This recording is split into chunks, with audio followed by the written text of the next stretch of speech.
नमस्कार दोस्तों, मैं मनीष आप लोगों का स्वागत करता हूं अपने YouTube चैनल में। और इस वीडियो में हम लोग एक नया सीरीज स्टार्ट करने वाले हैं। उससे पहले आप लोगों से एक क्वेश्चन पूछना चाहता हूं दोस्तों, आप क्या जानते हो सबसे ज्यादा सर्वर साइड लैंग्वेज अभी के दौर में कौन सी यूज हो रही है? अगर जानते हो तो वेल एंड गुड, अगर नहीं जानते हो तो चलिए हम बताते हैं आपको। मैं कुछ दिन पहले ये सर्च कर रहा था क्या सबसे ज्यादा सर्वर साइड लैंग्वेज कौन सी यूज हो रही है अभी के दौर में, तो मुझे पता चला कि वो था PHP। और ये बात मुझे सुनकर थोड़ी हैरानी हो गई, क्योंकि अभी के दिनों में इतने लेटेस्ट टेक्नोलॉजी आ गए हैं, तब पर भी PHP अभी सबसे ज्यादा मार्केट शेयर है। तो मैं और थोड़ा गूगल किया, देखा क्या कौन सा पॉपुलर साइट है जो कि PHP अभी भी रन हो रही है, तो मुझे पता चला वो वर्डप्रेस था, विकिपीडिया था, और थोड़ा बहुत फेसबुक भी यूज कर रहा है PHP को। तो मुझे ये आइडिया लगा कि क्यों ना हम लोग PHP पर एक वेब सीरीज ट्यूटोरियल बनाया जाए जो कि बेसिक से एडवांस लेवल तक होगा। और गाइस, आप लोग ये जानते ही हो क्या, अगर आप लोग वेब डेवलपमेंट में आना चाहते हो तो स्केलेटन बनाने के लिए तो हम लोग जानते ही हैं, HTML हो गया जो स्केलेटन तैयार करता है। उसके बाद उसमें जो डिजाइनिंग का पार्ट होता है वो आपका CSS करता है और बूटस्ट्रैप करता है जो डिजाइन होता है। उसके बाद उस पेज को डायनेमिकली बनाने के लिए एक सर्वर साइड लैंग्वेज का होना जरूरी है, तब वो आपका पेज डायनेमिकली होगा। तो इसलिए हम लोग सोचे कि क्यों ना PHP भी एक सर्वर साइड लैंग्वेज है, क्यों ना अगर जो बिगिनर है वो PHP को सीख के मतलब एक वेब डेवलपर बन सकता है, क्योंकि PHP थोड़ा आसान है अदर लैंग्वेज के मुताबिक। इसलिए एक PHP को अगर बिगिनर सीख ले तो वो उसको लॉजिक क्लियर हो जाएगा, लॉजिक बिल्डिंग हो जाएगा कि वो कैसे कोई भी चीज को कनेक्ट करता है, कैसे डेटाबेस को कनेक्ट करता है, वहां से डेटा को रिट्रीव करके यूजर को शो करवाता है। तो यही सब सोचने के बाद मुझे रियलाइज हुआ कि क्यों ना PHP पर एक ट्यूटोरियल बनाया जाए जो कि गाइस बेसिक से एडवांस लेवल तक का होगा। उसके बाद ये कंप्लीट हो जाएगा, उसके बाद मैं इस पर एक प्रोजेक्ट भी बनाऊंगा जो कि आप लोग देखोगे। उसके बाद मैं उसको लाइव अपलोड भी करूंगा लाइव सर्वर पर। तो गाइस, इस ट्यूटोरियल को आप कंप्लीट देखने के बाद आप एक वेब डेवलपर कहलाओगे। तो चलिए दोस्तों, इस वीडियो को स्टार्ट करते हैं और सीखते हैं PHP। चलिए गाइस, हम लोग आज PHP का इंट्रोडक्शन पार्ट देख लेते हैं और नेक्स्ट वीडियो में हम लोग इसका इंस्टॉलेशन पार्ट देखेंगे। तो गाइस चलिए इसका थ्योरेटिकल पार्ट कंप्लीट करते हैं। PHP का जो फुल फॉर्म पहले था उसका फुल फॉर्म था पर्सनल होम पेज। उसके बाद इसको बाद में चेंज करके हाइपर टेक्स्ट प्रीप्रोसेसर कर दिया गया। PHP एक सर्वर स्क्रिप्टिंग लैंग्वेज है जो कि हम लोगों को एक डायनेमिकली पेज प्रोवाइड करता है। और डायनेमिकली पेज से अगर आप लोगों को समझ में नहीं आ रहा है कि डायनेमिकली पेज क्या है तो मैं बताता हूँ। डायनेमिकली पेज उसे कहते हैं जब हर यूजर के साथ पेज उसके साथ अलग अलग रिएक्ट करें।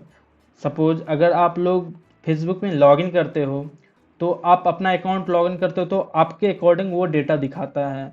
अगर वो आपके फ्रेंड लॉगिन करते हैं तो वो आपके फ्रेंड के अकॉर्डिंग वो डेटा दिखाता है। इसी को हम लोग डायनेमिकली पेज कहते हैं। PHP ओपन सोर्स है, ये कोई भी सीख सकता है, इसके लिए PHP कम्युनिटी पैसा नहीं लेती है। बट जो आपका माइक्रोसॉफ्ट ASP है ये पेड है। PHP का अभी लेटेस्ट स्टेबल रिलीज है PHP 7। ओके गाइस, और चलिए अब देखते हैं next slide. What can PHP do? PHP क्या कर सकता है?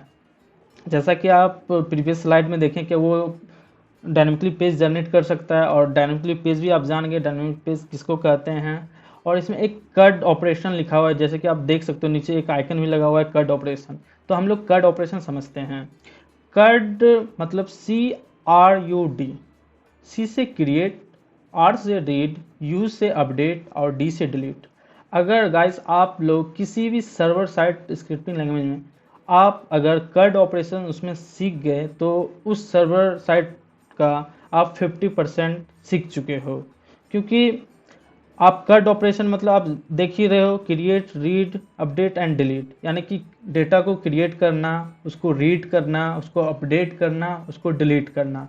मेन काम तो यही होता है वेबसाइट में ना, तो इसलिए तो PHP ये कर सकता है। उसके बाद ये क्या कर सकता है, कुकीज़ को सेंड और रिसीव कर सकता है गाइस। अगर आप लोग कुकीज़ नहीं जानते हैं तो मैं बताता हूँ। कुकीज़ एक डेटा होता है आपके ब्राउज़र में। जब कभी आप फेसबुक लॉगिन करते होगे तो क्या करते हो, अपना यूज़र नेम और पासवर्ड एंटर करके लॉगिन करते हो। जैसे आप लॉगिन करते हो आपका ऑथेंटिकेशन वेरीफाई होता है, उसके बाद फेसबुक का सर्वर आपके कुकीज़ में एक टोकन जनरेट करके टोकन आईडी आपके कुकीज़ में सेव कर देता है, ताकि कभी आप कट कर दो ब्राउज़र को, फिर बाद में लेटर आप फिर से फेसबुक पर आओगे तो आपको वो लॉगिन नहीं मांगता है गाइस। वो इसलिए नहीं मांगता है क्योंकि आपका जो डेटा टोकन आईडी है वो सेव रहता है आपके कुकीज़ में, तो इसलिए आपको फिर से लॉगिन नहीं करना पड़ता है। जब तक आप लॉग आउट नहीं करोगे तब तक आपसे वो लॉगिन नहीं मांगेगा। कुकीज़ का एक्सपायर होने का डेट होता है वो आपका डेवलपर सेट करता है, या आपका जो भी आप अगर आप वेबसाइट बनाओगे तो आप खुद सेट करोगे वो कुकीज़ कितने दिन में एक्सपायर हो जाएगा। फिर पीएचपी क्या करता है, डेटा को इनक्रिप्ट भी करता है गाइज। अगर सपोज अगर आप लोग एक वेबसाइट बना रहे हो और उसमें क्या करोगे, सपोज करो आप एक फेसबुक जैसा सोशल मीडिया प्लेटफॉर्म बना रहे हो, तो क्या करोगे गाइज, अगर यूज़र आपका उसमें यूज़र नेम और पासवर्ड डालेगा, उसके बाद आप क्या करोगे, उसका पासवर्ड को सेव करके तो आपको रखना पड़ेगा ना इनक्रिप्टेड फॉर्म में। तो पीएचपी वो काम करता है क्या, डेटा को इनक्रिप्ट भी करता है। ओके गाइज, उसके बाद चलते हैं अब नेक्स्ट स्लाइड पर। What is a PHP file? PHP file क्या है गाइज, चलिए हम लोग समझते हैं। पीएचपी फाइल में आप HTML भी लिख सकते हो, CSS भी लिख सकते हो, जावास्क्रिप्ट भी लिख सकते हो, और जो आपका जो पीएचपी कोड होता है वो रन होता है आपके सर्वर पर। वो क्या करता है, जब वो एग्जीक्यूट हो जाता है आपका कोड, पीएचपी का कोड एग्जीक्यूट हो जाता है सर्वर पर, उसके बाद वो क्या करता है, रिटर्न में ब्राउज़र को एक HTML का पेज देता है, प्लेन HTML का पेज देता है, जो कि आपको शो करवाता है आपके ब्राउज़र पर। और इसका एक्सटेंशन, पीएचपी का एक्सटेंशन होता है .php गाइज। चलिए गाइज अब नेक्स्ट स्लाइड देखते हैं। पीएचपी किस किस प्लेटफॉर्म पर सपोर्ट करता है गाइज, जैसा कि आप लोग देख रहे हो, PHP runs on various platform, Windows, Linux, Unix, Mac, etc. PHP is comfortable with almost all server use today. आजकल के दौर में जो भी सर्वर है उस पर सपोर्ट करता है पीएचपी।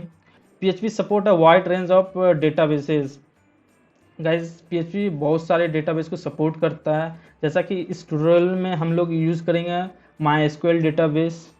ओके गाइज, चलिए अब नेक्स्ट स्लाइड देखते हैं।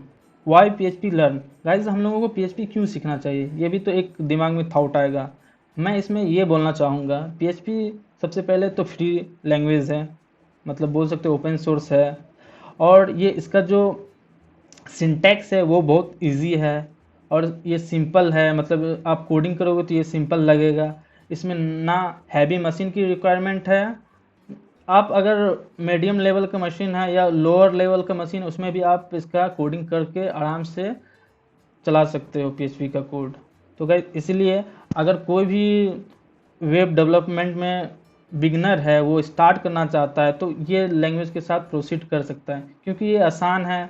और जो न्यू है तो अगर वो हार्ड चीज़ को एक साथ तो सीखना स्टार्ट कर दे, कोई जो हार्ड स्क्रिप्टिंग लैंग्वेज है सर्वर साइड, तो डायरेक्ट उस पर लगेगा कि अरे यार सर्वर साइड लैंग्वेज बहुत हार्ड है, और वो होप वो ना सीखे आगे। तो मैं सजेस्ट करूँगा कि वो सिंपल से पहले जाएं, अपना वो लॉजिक बिल्ड करें, और उसके बाद देखें कि कैसे हर चीज़ कनेक्ट होता है।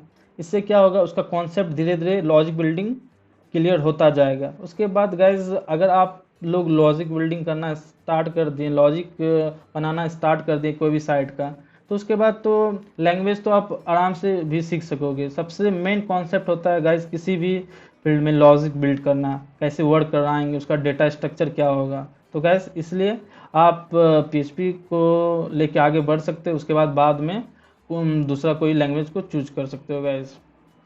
चलिए अब नेक्स्ट स्लाइड देखते हैं। गाइज अगर आप लोग कंप्लीट पीएचपी सीख जाओगे तो आप एक वेब डेवलपर कहलाओगे। आप एक फुल फ्लेज वेबसाइट बना सकते हो डायनामिकली, जो कि आप लाइव होस्ट कर सकते हो, या आप क्लाइंट के लिए भी वेबसाइट बना के उसको दे सकते हो, और उससे कुछ थोड़ा बहुत आपको अर्निंग भी मिल जाएगा। गाइज इस वीडियो में इतना ही, मिलते हैं नेक्स्ट वीडियो में। और उस वीडियो में हम लोग क्या करेंगे, अपने सिस्टम पर सेटअप करेंगे पीएचपी एनवायरनमेंट को, और उसके बाद हम लोग लर्निंग स्टार्ट करेंगे। तब तक के लिए thank you, have a good day, bye.